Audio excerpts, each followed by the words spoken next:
It was just time to really tell a great untold Detroit story, because it kind of covers Detroit at its zenith. Very interesting story. We decided that we were going to make a movie. All right, Rich Rossi with you with Motown Mafia. I'm with Courtney Stevens, Courtney Brown. Courtney Brown Jr. and Alan Al Prophet Bradley. And this is an entrepreneurial, inspirational story too, because again, you know, I'm a real estate retail guy. You know, that's what my skill set is. But I'm a businessman, so I was like, you know, we're gonna do it. You know, sometimes when you got a dream, you won't have all the answers on how you're gonna do what you're gonna do. What made this one unique was not so much the crime, but the intertwining with Detroit's history and the Motown era and kind of the economic decline of Detroit. And it's really the story of a family. And from some perspectives, it's has a happy ending, like you said. For others, it didn't have a happy ending. Right. What's happening, family? It is your man, CRB Jr., a.k.a. Courtney Robert Brown Jr., here at Big Boss Filmworks. Happy to have you guys with us. Hope that all is well out there and everybody is staying healthy. We appreciate, again, we're about to approach a milestone. So, again, just want to say thank all you guys for your support. We are really looking to take this thing to a different level. Look forward to the coming soon Motown Mafia Podcast. That's coming up soon. We're going to have a Patreon channel, give you guys a chance to help us out along the way and really grow this thing. Again, we're in negotiations with some things, can't go too deep into it now. Those who have followed the BET Trap Queen series, looking to do some collaboration on some level there. Cannot go into any more details. We got a hot episode coming up. We got Eddie Baby coming back. We got Scott Bernstein, nationally acclaimed crime historian. If you want to see a little bit of Scott now, you can go on Netflix, check out the White Boy Rick documentary, not that lousy movie, because it was lousy mainly because they did not allow Scott to help them as much as they should have. But he's got his documentary, great doc. It's available on Netflix, so check him out. Scott Bernstein's gonna be here with us. Him and Al Prophet, you know, they were integral from the very beginning. We'll talk about a whole bunch of things with Al. We got Black Butch, AKA Tommy Sharp, AKA the Black Dispatch, coming back. So hopefully we're gonna be able to put them all together and really give you guys some once in a lifetime opportunity to really chop up some of this crime history, urban culture, separate the fiction from the facts, and all that kind of good stuff. Before I go any further, I do want to say a rest in peace. A real Detroit legend, a guy who's just was no other way to put it, but a hustler's hustler also. Boyer Bracey. Boyer Bracey passed last month. You know, me and Pops got a chance to give our condolences, pay respects. So shout out to the family of Boyer Bracey and the Boyer family. You know, his brother Jerry, without going a lot into it, I saw him at the services, and you know, he was reminding me, we were just going down memory lane, and he was, you know, reminding me when the old man was locked up, and you know, we've talked about the old man that started to make some moves while he was still locked up on that initial case with Eddie. But how those guys looked out, you know, I went to private school and lived a great teenage life while my father was in prison. And it's guys like Jerry and OG Ock and a lot of guys who were out early, you know, that I just want to say those things have not been forgotten, you know. So the things that I'm able to do now in life and the experiences and how things got held down while Pops was away, no man is an island. It's a lot of guys in the city that did right by us and did right by him. You know, obviously he looked out and did what he was supposed to do for them, but it did come back. Not all, but in this case, that clicked there for sure. So again, rest in peace to Boyer Bracey, and our deepest condolences to his family. So, you know, with that said, let's talk about trying to keep the legacy of what those guys all put in place and how we take this thing to the next level. And that's why we're starting to do what we call our Motown Mafia Money Mondays, where we're gonna really try to go in and share the lessons we learned from Pops, from growing up next to the fat man, from all the players that because of my father being who he is and doing what he was doing at the level that he was doing it at, that I was able to listen to in the rooms and conversations I was privileged to have access to, and to transcend that now into the things we're doing, not just here at Big Boss, but what we do with the real estate business, what we do with our beauty business, what we're trying to get going over on the motherland and in the continent. It's all connected because it's all about, a worldview. We'll do another episode on how small the world is and trying to show you guys a connection between, it's not an accident what I'm doing in Africa and what Pops used to do with the Nigerians and how I was able to figure all that kind of stuff out. But what I want to talk about today is knowing what the money looks like. I get it. I've been black my whole life. We are attracted in our culture to the shiny stuff, but there's a line, I think it's in the first barbershop where Ice Cube is talking to his son and the little baby, and he's like, the thing in dealing with black folks is you got to be careful because they can confuse you because they're going to look really, really good, but they might not have any money. So I'm not knocking it. I get when you come out the mud and you come up on a bag, it is natural to want to show the world that you made it. But, back in the 80s, we used to use a phrase called perpetrating, which comes from the legal charge of perpetrating a fraud.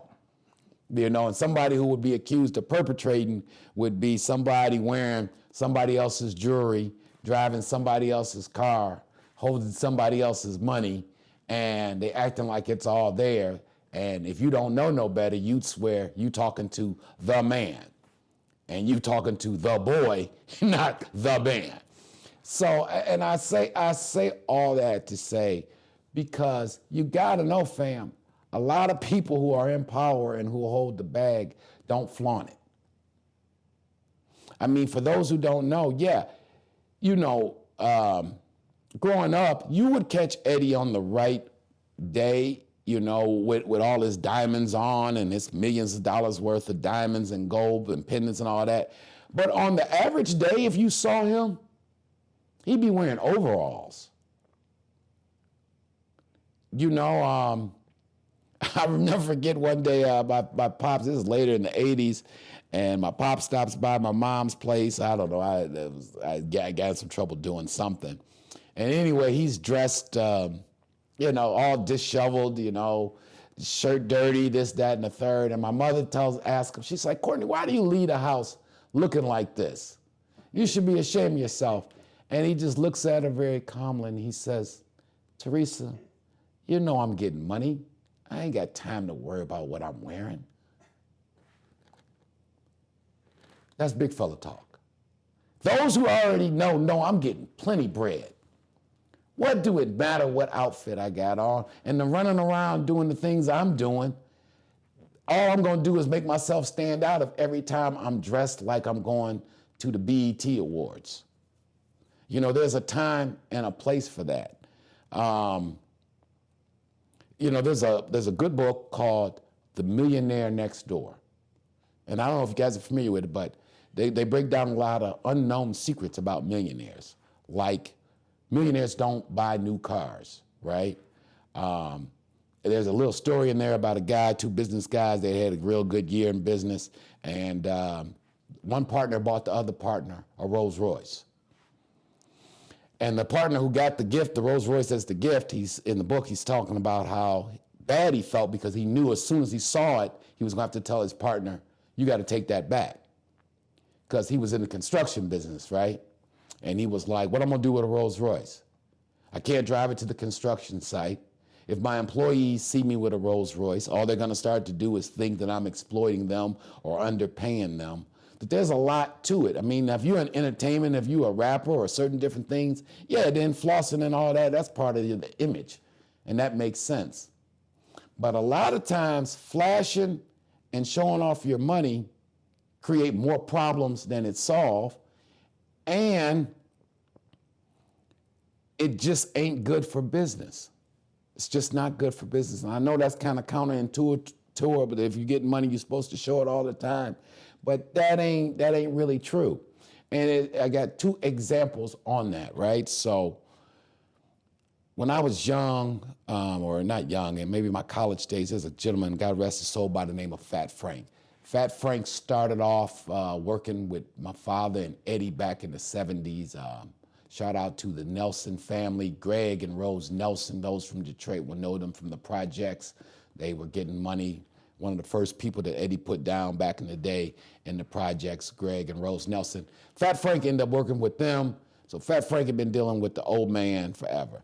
Now, when you look at Frank, God rest his soul, hair was never put together, always wearing overalls.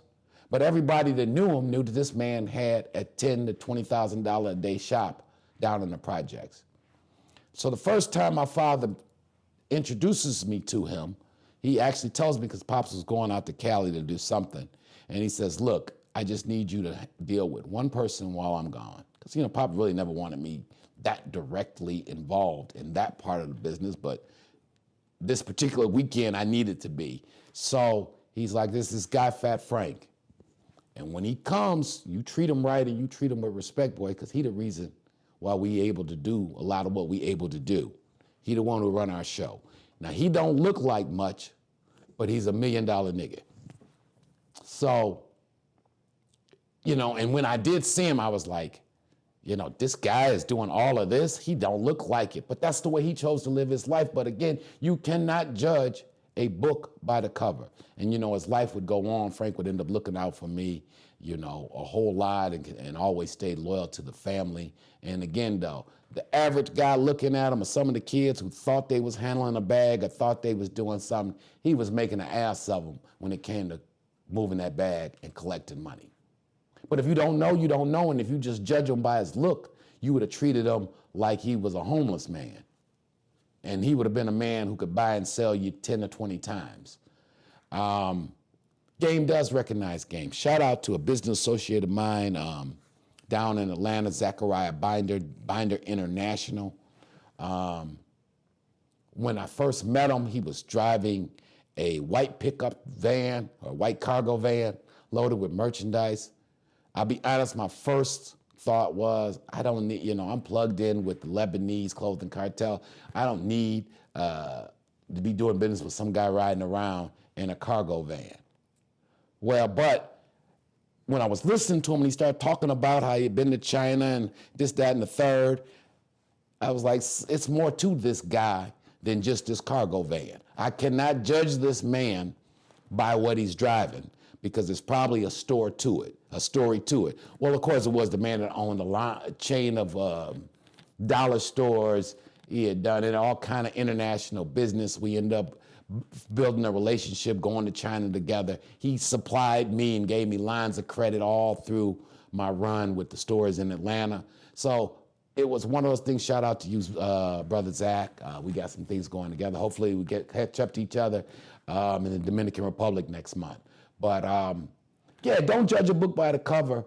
Don't always be impressed by the shiny stuff. Because as we know, a lot of us have got that shiny stuff thing down to a science, but this thing called business is real. A lot of people in power and with the bag ain't always wearing jewelry. They might have anything parked in the garage, but you might see them driving a hoopty. But you got to be able to listen and know when you're hearing a money person talk, regardless of what they driving or what they wearing. If they talking right, you need to listen, learn, and be willing to do business with them. So just some food for thought out there, family. Be careful with the shiny stuff. Don't judge books by their cover. Get to know people. You never know, because you'll been around and you'll be chasing somebody who looking real shiny and they ain't got a dime to give you or to help you with. And the man with the bag, you done played him like a bum, and he really a billionaire. So just some food for thought from your man, CRB Jr. Again, thank you guys for your support. Hit that like, share, subscribe, notification button. Look for more stuff to talk about on Money Mondays, Motown Mafia, Money Mondays. Let's go get it. Get that bag. Holla at you, man. Peace.